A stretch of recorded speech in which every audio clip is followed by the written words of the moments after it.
Hi, y'all. My name is Z Infante, and I'm the Director of Youth Outreach with the Future Perfect Project.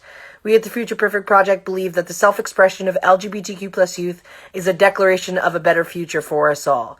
We do this by providing free arts programming to LGBTQ plus youth and allies, as well as amplifying their voices through animations and other projects that we've been pursuing throughout the last year that we've been in the pandemic. You are joining us tonight for FPP Live, our weekly interview series with queer artists about being queer, being artists, and what it means for them today to be creating art. Our special guest is here.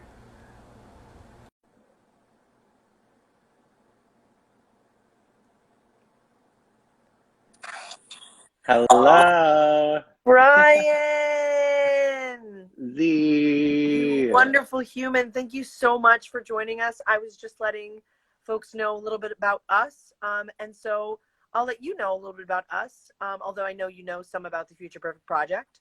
But I was just saying we provide free arts programming to LGBTQ plus youth. And you're joining us for FPP Live, our program where we interview queer artists about being queer artists, in hopes to inspire and motivate people to express themselves creatively. And you are such an amazing example of creative expression and of being a proud queer human being. You are someone that I love dearly, one of my truest friends for life. And I'm so grateful that you agreed to join us today.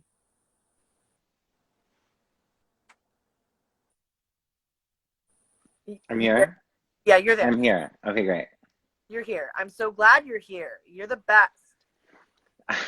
I was just realizing as you were talking, I didn't realize how much of a tongue twister Future Perfect Project is. Future If you Perfect say it, Project. We should come up with one maybe, and like let your second brain do some storming while we're doing the interview, and then maybe at the end sure. we'll come up with our little Future Perfect Project plainly people, going around that route. I tried. I Future made an Perfect. attempt. Um, Yeah, you're doing so great. I thank you. You too. You too. I love your face. Um, I'm going to start off just by doing our introduction that we do with all of our workshops, which is I'm going to say my name, my pronouns in a sentence to describe how I'm feeling and where I am. Okay. So I'll give you an example. So my name is Z, and they are feeling grateful and fantastic in Roselle Park, New Jersey. Okay. My name is Brian, and they are feeling excited, inspired, and a bit tired in Brooklyn, New York. Ooh, beautiful. All of it is, all feelings are welcome is what we our motto in our workshop. So wherever you are, there you are. Also wonderfully exciting, they, I'm loving this exploration. That's news to me. Can you tell us a little bit about how you identify on the queer spectrum? Yeah, I identify as a gay male primarily, but I think that I've recently become very open-minded as far as gender is concerned, to the point that I think that the self is sort of this all-encompassing entity, and I think that we are all so multifaceted and multicolored, and it's all valid. And so I want to be open to the different aspects of who I am as well. And I definitely have um, aspects that to myself that sometimes feel as though they would be a more necessary, a more appropriate use of pronouns. So I'm just very open to that. Yeah, a huge thing that we talk to our youth about is letting them explore, that like Yeah, they don't have to be so concrete and set. But if they are, that's also welcome. That like wherever you yeah, come from, whatever your experience is, bring it to our spaces. Um, yeah. so And a lot of the youth that I talk to, there's always this like fear that if they choose something, then they won't be able to choose something different like later down the line, or like they won't be able to like adjust how they feel. And I disagree. I think that we should be malleable all the time because we don't know who we're going to be tomorrow. You know what I mean? Yes, because every day is a miracle. That's what I like to think lately, in particular. Just to be reminded that like there's this grateful, wonderful aspect about being alive and queer in a time where so many of us are under attack. People in our community are under attack in alive and in person, as well as in legislatures across the country. So the work Mm-hmm. that we do is really to emphasize the voices of queer youth so that they feel, like you're saying, that they can be who they are on any given day. Yeah. So can you tell me, so we met, for those of you who don't know why, Brian and I are so familiar with each other. We met working on the film The School of Rock when we were younger. And Oh, I in thought it was that, Spy. I thought it was Spy Kids. oh, it It was was Spy, no, it was Spy Kids too. okay, right. It slipped my mind. I forgot about that one. I love that you brought up Spy Kids. Way to bring it back. Bring me back to that place. And so you played a role, and we don't have to dive too deep into this, but I would just love to acknowledge that you played a role that was very transformative for a lot of people, to be able to witness a flamboyant young person express themselves creatively. Mhm. You were the fashion stylist. And so I'm wondering, because I know there's a lot there for you in growing up as a queer person. Can you tell us a little bit about that experience and how that working on School of Rock impacted your identity as a queer person? Yeah, it feels interesting talking to you about it because we've been hand in hand since the beginning of the journey, I feel like. But the character was flamboyant. It was also eccentric and sassy and stand out-ish. And I think I got cast in the film because I stood out as this larger than life character in this 10 or 11-year-old. Um, but it was different. It's not something that was on screen very often at the time. There weren't organizations like the Future Perfect Project necessarily like making everyone feel seen, heard, and validated. And so as much as it spoke to a lot of people to see a character like mine on screen, it also felt really different to a lot of people. And I think when people see something different than them and they don't understand it, they want to put it in a box or label it. And that box was a really hard box to be put in as a kid for me because I didn't even really know what being gay was at the time. I just kind of heard rumors that it was something to be ashamed of, right? So it was what was essentially, I love School of Rock, and to this day it has such a beautiful place in my heart. But what was supposed to be a special experience ended up being like something I was deeply ashamed of for quite some time. And then what's been fun in my healing years is sort of like reclaiming that experience as my own and being proud of who I am and blah, blah, blah. Yes, blah, blah, blah. There's so much there. And so much that I can identify with from first-hand experience, but I think so much that our youth can identify with as well, and recognizing that shame and acknowledging that shame. I'm curious if you could talk to us a little bit about shame and how you've found resilience in the face of it. What were those moments in growing up where you're like, actually, I'm going to step into my fabulous, wonderful self? Mm. I didn't have a lot of those growing up. It was very much about survival for me, or blending in. I wanted to just get by and get on and be understood and feel cool and accepted. Um, and so I think you mentioned resilience. I think that's a great word. I think that I was very protective of myself, and I did put up a lot of like barriers and um, all these things that helped me survive and blend in. What's been really interesting, and I think the resilient work that I'm doing these days is now I'm trying to like go back and peel back some of those barriers and protective things I put up that I'm really grateful for, because otherwise I don't think I would have like gotten through middle school like in the way that I did. But I think that um yeah, now it's about breaking all that stuff down and kind of getting back to me, without all the cover-ups, or the trying to be something I'm not, essentially. And that was my behavior pattern for so long. So getting in touch with who I am is work, you know? Mm-hmm. For all of us and throughout our whole lives. That's what I'm reckoning with, is like, for those who are watching that are young people, it's like that journey will continue. That uncovering will continue. And that's a huge part, I think, for me about living fully and living um, freely, is recognizing that I can create my own freedom.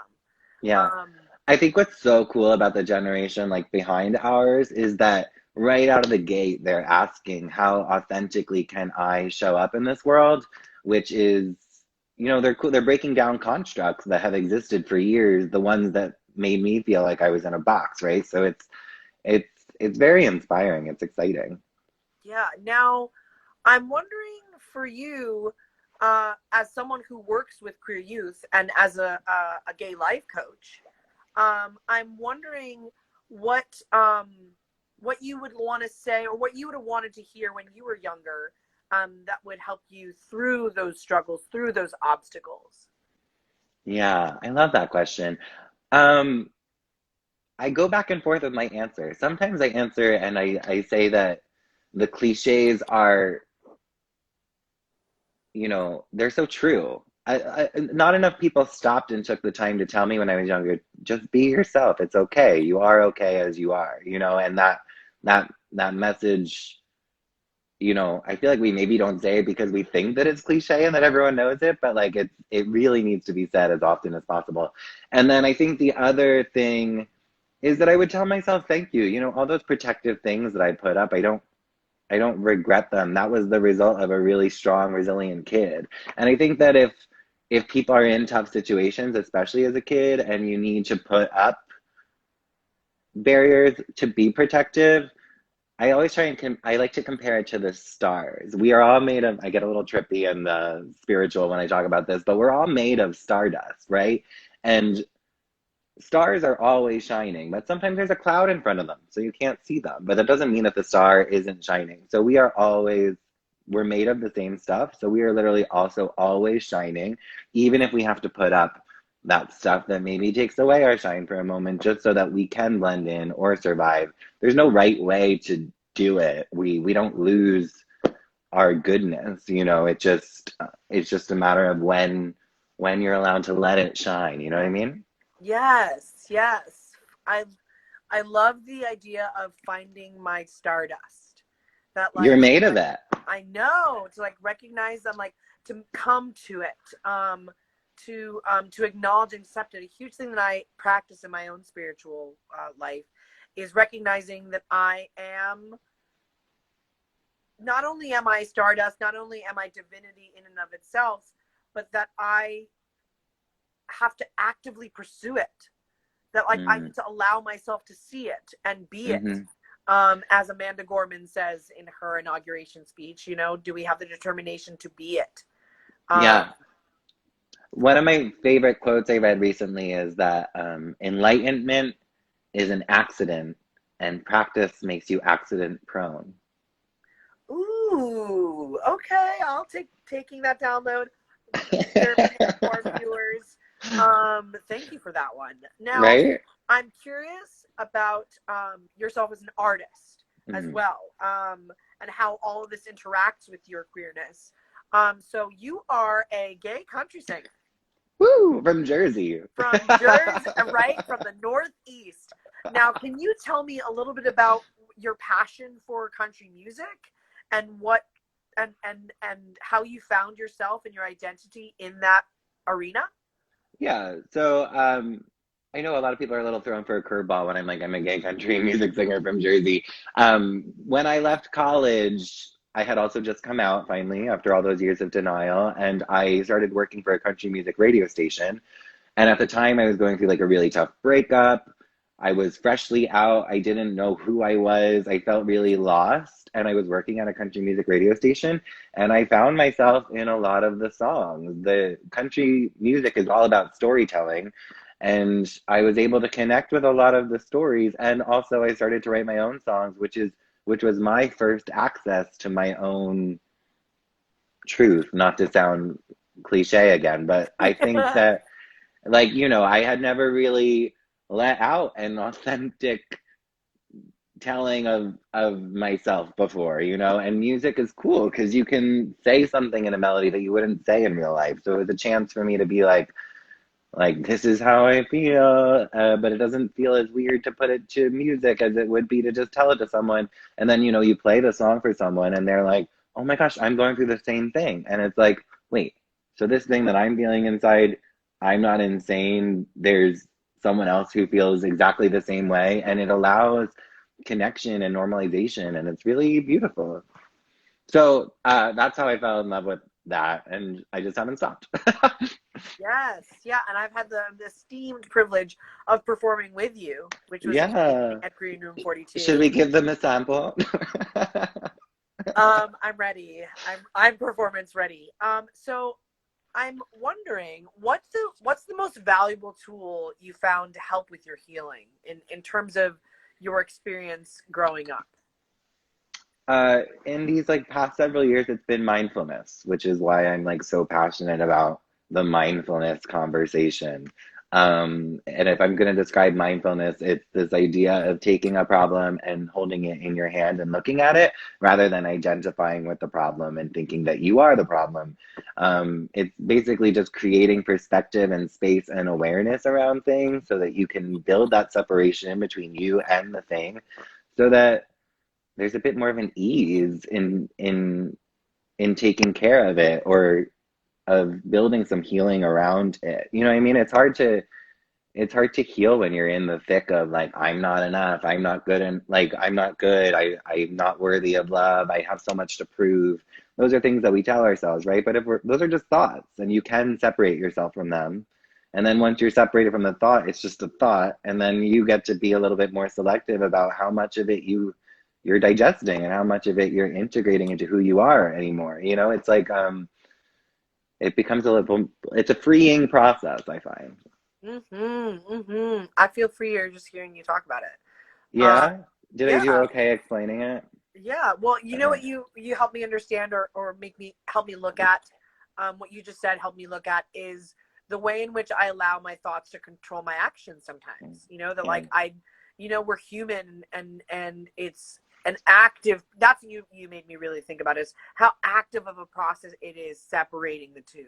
Yeah. My thoughts and my actions. Right. Because That it's thoughts just are in thinking about it. yeah, because thoughts are involuntary. We don't choose whether we have a thought or not, but it's like there's a lot of things that happen that are involuntary and they're all just waves of the human experience, right? So I think the more that we can the more that we can let these things pass through us and not necessarily be the totality of who we are as they're passing through us, then we gain we gain like a sense of control over our own happiness and that's beautiful. Do you feel that or how do you feel that your artistry has influenced the healing process, if at all? Yeah, no, a lot. I think, you know, I'm also an actor, as you are, as we are, as we've been together.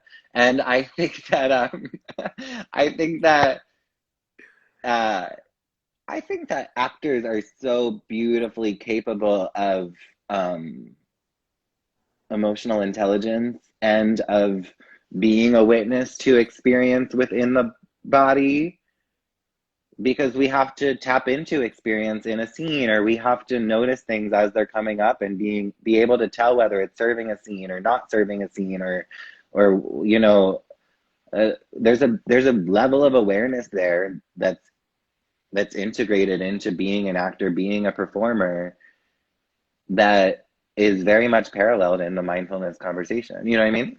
It's something that yes, it's something that I find often comes up in our workshops. We have weekly workshops on Tuesday nights, and something that I'm noticing is that there, as you were saying before about the younger generation, Gen Zers in particular, have this ability to have these uncomfortable conversations, you know, from a very young age. I realized it took me a time to come to this, Yeah. to move past a lot of that shame and step into a space of I need to care about myself, not just for myself, because caring for myself is like brushing my teeth, eating, making my bed. You know, caring about myself is my writing, is my chanting practice, is, you know, what I do on a day-to-day basis to stay spiritually fit, as I like to Mm. refer to it as. So I'm wondering whether there is one thing you wish you could tell your young queer self. Um, First, can I sidetrack for just a moment? Because someone said that they saw me perform at Sacramento Pride, and that warmed my heart because that's so fun that you were there. And also, yes, that was the time that I warmed up for Lizzo, as I commented, and that will forever be the peak of my career. So I'm glad that it's remembered by someone. Um, You are just starting, baby. There's so much more to come. that was such a fun day. Anyway, what would I tell my younger queer self? Uh,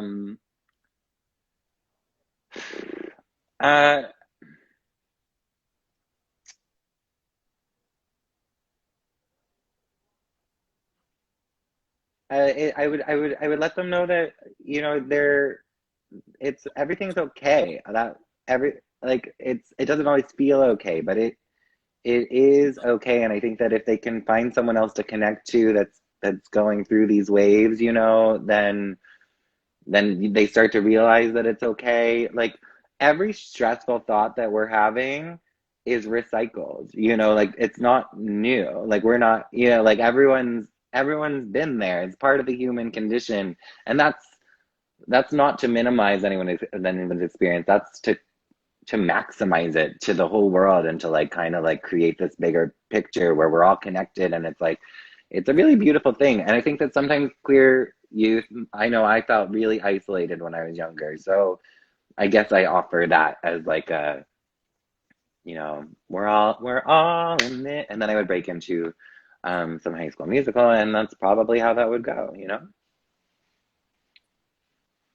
You could also tell your younger queer self that one day you would perform with Lizzo or for that's I didn't also perform with good. her. Let's not spread lies. I We'll just get there. We'll get there.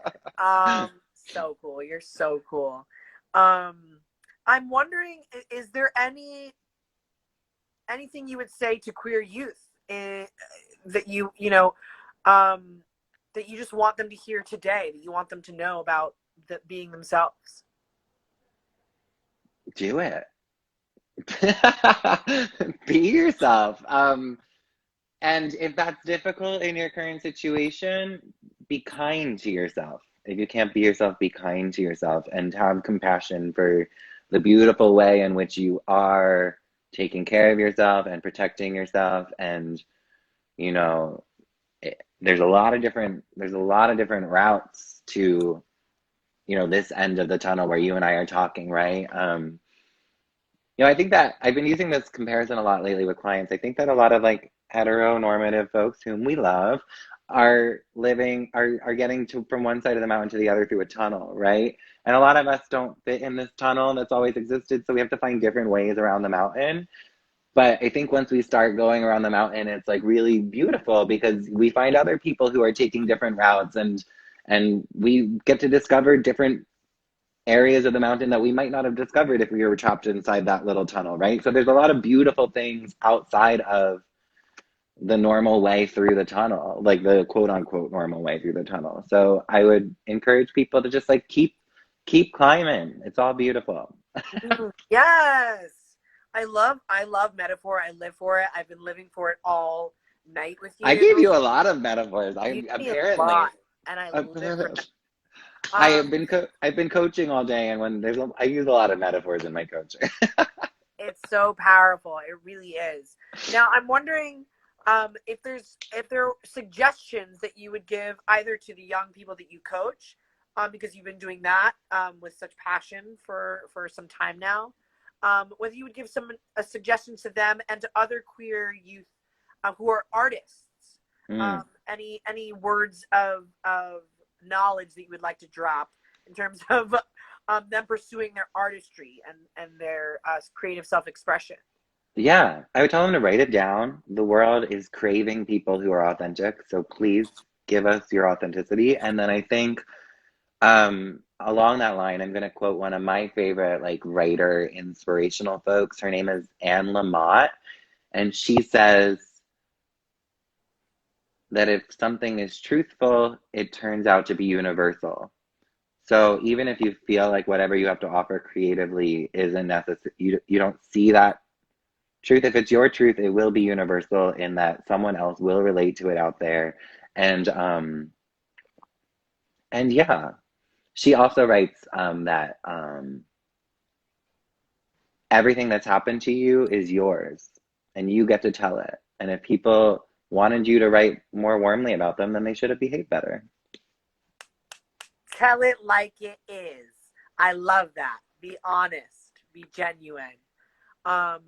So as we're getting to the end of our time together, I'm wondering, one of my favorite questions, and I've grown to love this so much over the months that we've been doing FPP Live, is what does the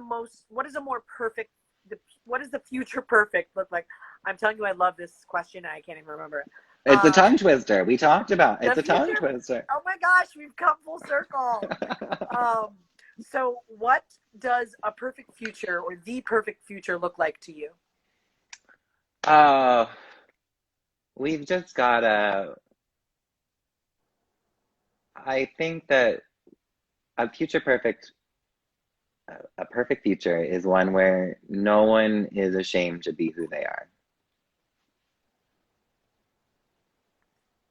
Yeah, and I think that anything that we can do,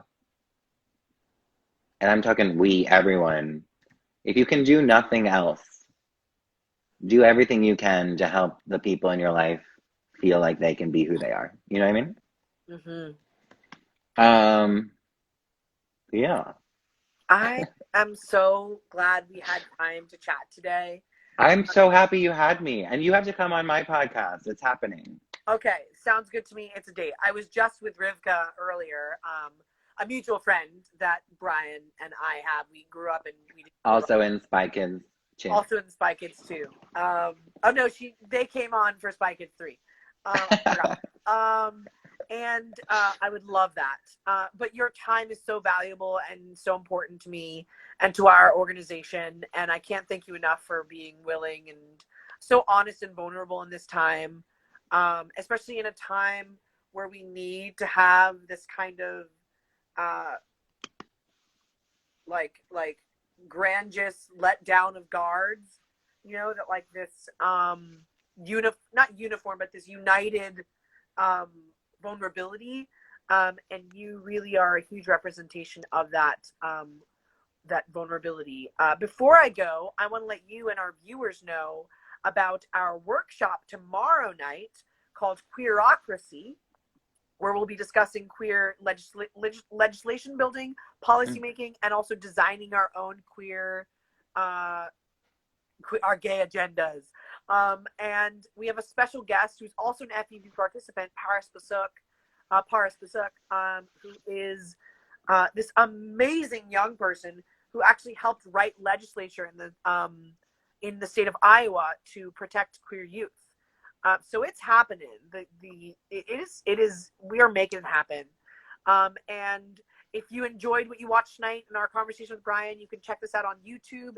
In the future, we have FPP Live every Monday night at 7 p.m. You can follow us on Instagram and on Twitter and TikTok. We have a TikTok. Instagram is where we live. Instagram is really where our home base. But we have it all. We try and spread the love. And if you want to pay us a visit, please sign up for our programming by visiting our Instagram page. And yeah, that is all I have for this evening. Is there anything that you would like to part us with? No, I just want to return all the love and gratitude for having me. You are just as much of a wonderful person in my life, and I can call you on my bad days and my great days, and you are just nothing but love. And I love the work that you, Ryan, and Celeste are doing with the Future Perfect Project, and I'm a full supporter. So I'm so happy to be able to stop in. Thank you. I'm going to go eat some Chinese food. Yes, go have your dinner. I love you. You be well, and we'll talk again soon. Mwah. Have a good night, everyone.